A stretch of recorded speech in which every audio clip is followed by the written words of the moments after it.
யாழ் புங்குடுதீவு மாணவி வித்யா படுகொலை வழக்கின் முதன்மை சந்தேக நபரான சுவேஷ்குமாருக்கு அடைக்கலம் கொடுத்த குற்றத்திற்காக முன்னாள் பிரதி காவல்துறை மா அதிபர் லலித் ஏ ஜெயசிங்க மற்றும் முன்னாள் உப காவல்துறை பரிசோதகர் ஸ்ரீகஜன் ஆகிய இருவருக்கும் தலா 4 ஆண்டுகள் சிறை தண்டனை விதித்து வவுனியா மேல் நீதிமன்றம் தீர்ப்பளித்துள்ளது. வவுனியா மேல் நீதிமன்ற நீதிபதி எம் ஹிமால் முன்னிலையில் குறித்த வழக்கு விசாரணைக்கு எடுத்துக் கொள்ளப்பட்ட போது இந்த தீர்ப்பு வழங்கப்பட்டுள்ளது. புங்குடுதீவு மாணவி வித்யா படுகொலை வழக்கின் முக்கிய குற்றவாளியாக கருதப்படும் சுவேஷ்குமார் என அழைக்கப்படும் மகாலிங்கம் சசிகுமார் என்பவரை விடுவிக்க உதவிய குற்றத்திற்காக அவர்களுக்கு எதிராக யாழ்ப்பாணம் மேல் நீதிமன்றத்தில் சட்டமா அதிபரால் குற்றப்பத்திரிகை தாக்கல் செய்யப்பட்டது.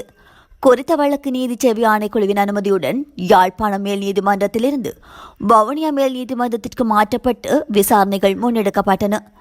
வழக்கின் 2வது சந்தேக நபராக பெயரிடப்பட்ட முன்னாள் உப காவல்துறை பரிசோதகர் ஸ்ரீகஜன் வெளிநாட்டிற்கு தப்பிச் சென்றமையினால் அவரின்றியே அவருக்கு எதிரான விசாரணைகள் மேற்கொள்ளப்பட்டன. சந்தேக நபர்களான லலித் ஏ ஜெயசிங்க மற்றும் ஸ்ரீகஜன் ஆகியோர் மீதான 2 குற்றச்சாட்டுகளும் சந்தேகத்திற்கிடமின்றி நிரூபிக்கப்பட்டமையால் இருவருக்கும் தலா 4 ஆண்டுகள் சிறை தண்டனை விதித்து வவுனியா மேல் நீதிமன்றம் உத்தரவிட்டுள்ளது.